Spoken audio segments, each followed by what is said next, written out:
Want to see something cool? Hi, I'm Chris from ChrisAmericoast.com, where we help you level up and show the world the best version of yourself. And in today's video, I'm going to tell you about questions where native speakers leave out helping verbs. And that can be so confusing because when you learn how to make questions in English, you learn how to use helping verbs and how to make questions correctly. And then native speakers just come along and they leave them all out. So today, I'm going to tell you why and how you can do the same. Recently, in a famous animated film or cartoon, there was a character who asked the question, "Want to see something cool?" Hey, you want to see something cool? That's right. The character did not ask, "Do you want to see something cool?" The character asked, "Wanna see something cool?" They started with the word want or wanna. Now, in other videos, we've talked about words like wanna, gonna, shoulda, coulda, and a lot of others. So we're not going to talk about that right now. Instead, we're going to talk about questions that you can ask that don't follow our standard question structure in English. There are two basic question structures in English. One is with the verb to be. If the subject of the sentence is before the verb, then it's not a question. But if the subject is after the verb, then it is a question. That's why if I say, "Are you American?" that's a question. But if I say, "You are American," well, that's not a question. When we use other verbs that are not the verb to be, there are different rules. In many schools and courses, they teach the acronym QuASI to remember how to create this question structure. It's question word, auxiliary verb, subject, infinitive. I like to give them different names to make it a little clearer though. Question word or phrase, helping verb, subject, and main verb. For example, if we ask the question, "How much do you like pizza?" Here we have the phrase how much, which is a question phrase, then the word do, which is a helping verb, then the word you, which is the subject of the sentence, and then the word like, which is the main verb of the sentence. And then we have the word pizza, which is an object in this sentence, but it's also one of my favorite types of food. Pizza. And we don't always have to use a question word or a question phrase, but typically we have to use a helping verb when we make a question. At least that's what they taught you at school. But we native speakers don't like to follow the rules. You're right, it makes it more difficult for you to understand us, but we don't think about that. And we love asking questions that leave out helping verbs. And sometimes we even ask questions that completely leave out the subject of the sentence too. And you might be thinking, well, Chris, how does that work? How do people understand each other? How do people know that it's a question? And to answer that, I have one magical word that will tell you how we know that something is a question or it's not. And that magical word is intonation. If you use question intonation, you can leave out parts of questions and people will still understand that you're asking a question. What is question intonation? Question intonation is usually when the end of the sentence rises in intonation. You can really make any word a question like this. For example, my name, Chris. If I just say Chris with a flat intonation, then that's not a question. If I say Chris with falling intonation, then that's not a question either. But if I say Chris with rising intonation, then that's a question. I'm going to give you a lot of different examples to show you how this works right now. But just know that native speakers do this all the time, and there really aren't any limits to this. And they do this with almost anything. Almost any word, almost any phrase in English can be turned into a question just using rising intonation. So let's imagine that we're going to the shop together. We're at home, we're going to a shop, it's time to go. And I'm going to ask you a question with the verb to leave, right? We need to leave the house to go to the shop. And I can ask you, are we leaving? Maybe it's not clear. You don't have your shoes on, you don't have your jacket on. Are we leaving now or not? Right? That's the question that I'm asking you. Are we leaving? But you know, Chris is a native speaker and I don't want to use all those words. I'm lazy and I don't want to have to say, are we leaving? Instead, I just ask you, we leaving?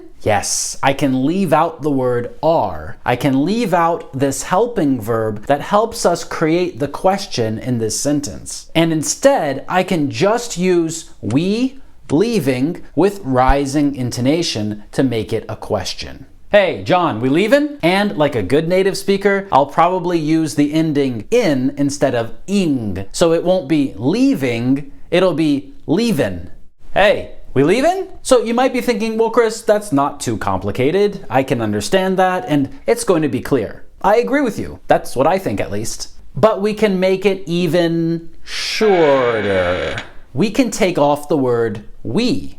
I can just look at you and say, leavin'? And because of the context, because you know that we're going somewhere together, it's clear that I'm asking you, are we leaving? However, in a different context, it might mean something different. For example, maybe we are all together at my house, and then I see you putting on your shoes and putting on your jacket. And I can come up to you and I can say, leavin'? And in this situation, it's not the question, are we leaving? It's the question, are you leaving? I know what you're thinking. That's really confusing, Chris. You just said one word with that question intonation of yours, and how are we supposed to know who we're talking about? You're right. In this context, I think it's clear that I'm asking the person if they are leaving, right? I'm just saying, leaving? And I think that you understand I'm talking to you. But a person could make a joke because it's clear that you're putting on your shoes, you're putting on your jacket. So when I ask, leaving? It's clear that I'm asking you if you are leaving.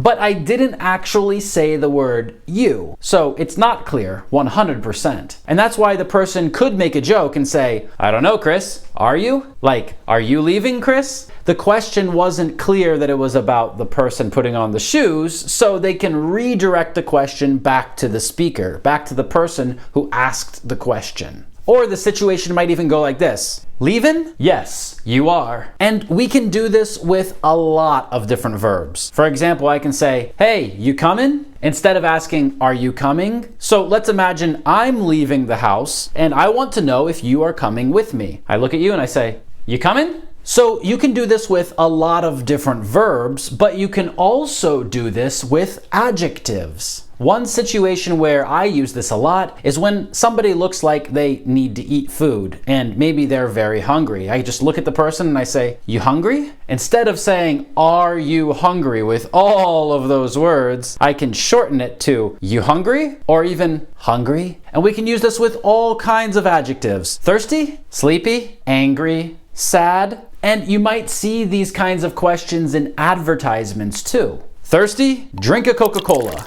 Instead of saying, are you thirsty? Drink a Coca-Cola. They could just ask, thirsty? Another situation when I use this a lot is, you tired? Are you tired? Instead of saying all those words, we can just say, you tired? Or we can say, tired? Or even, happy? Native speakers like to use this question, especially when something happens that they didn't want to happen and somebody else did want that to happen. So for example, maybe I don't want to go to the shop, but my wife wants to go to the shop. And then we get in the car, we start driving to the shop, and there's a lot of traffic. And we're sitting, waiting in traffic, and I look at her and I say, happy, with a lot of sarcasm. Another adjective we might use like this is surprised, you surprised, or even you excited. Maybe I'm telling you this weekend I'm going to meet with John and Mike and you can come too. Interested? So I can just ask you interested instead of are you interested? Now you might be thinking, okay Chris, that's great. I just don't even need to remember any of the rules of English. I can just throw them all out the window and I can just say one word here and there and everyone will understand me, right?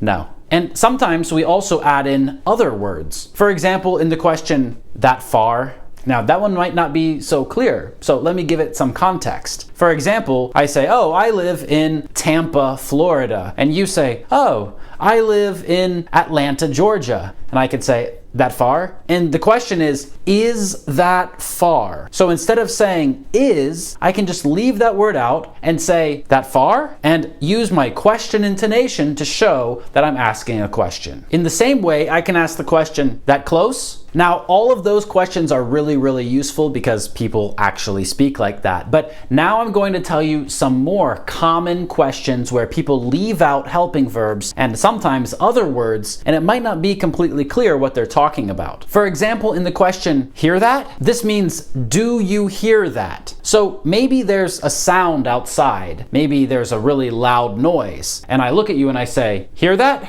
And maybe I'm asking, do you hear that? If the sound continues. Or maybe it was one time in the past and I'm asking, did you hear that? In either case, I can just say, you hear that? But if someone is listening to music, I'm not going to ask this question because hear and listen are different verbs. Listen is when we focus our attention on something and we try to understand it. And hear is just something that we do passively. So if my neighbors are playing music in their house, I'm not trying to understand it. I'm not trying to understand the words and sing along, but I can hear their music. And if I'm playing music in my office, then maybe I'm trying to understand it. I want to hear these words, and this means that I am listening to this music. So if there's a loud noise, I can ask someone, hear that? But I can't ask, listen to that? No, that doesn't make sense because this isn't about listening, this is about hearing. Another common question that we might ask without a helping verb is, out of gas? Imagine that you're driving the car and the car just stops. And I look at you and I say, out of gas? This means, are you out of gas? Or are we out of gas? Or maybe in British English you'd say, out of petrol? In the United States, we use the word gas to talk about the fuel that you put into your car so that you can go. Got it? Hey, there's another example of these questions. When we ask someone, got it? Or you got it? This means, have you got it? And this question means, do you understand what I just said? Got it? Yes. Got it. Another question that you might hear native speakers ask is when you're new in a place. For example, let's say you go to a new bar. You walk in, you sit down, somebody looks at you, and you look like you're not from this place. This happens to me all the time because I never go in bars. So if I go in a bar, people look at me like, who are you? Where did you come from? And they can ask me this question. They can say, come here often? This means, do you come here often? And really what the person is saying is, I've never seen you here before. Do you come here often? It's a question that means, you're probably not from here because I haven't seen you before. Okay, I know that's a lot of examples and you might be a little confused because, Chris, in this video, you're not teaching us the rules of how to ask a question. You're just giving us examples of how to break the rules. And for that, I'm sorry. But I have one more example for you, okay? You ready? No, that wasn't my last example. That's another example. Are you ready? Instead of saying, are you ready? We might just ask, you ready? Or just ready? But no, that was not my last example. My last example is when you call someone on the phone and you say, hello? Hello? You there? Instead of asking, are you there? We can just say, you there? Or we might even ask, still there? Like, are you still there? Instead of saying, are you still there? We can say, still there? With question intonation. Question intonation is really the key to all of these questions that don't follow the rules and don't follow typical question structure that you have learned in other videos, in other schools, and other courses, and when speaking with other teachers. But that's okay. First, you need to learn how to follow the rules before you learn how to break the rules. Got it? Great. Thank you so much for watching this video. Make sure you press like, press subscribe, leave a comment down below, and I will see you in the next video. Bye-bye.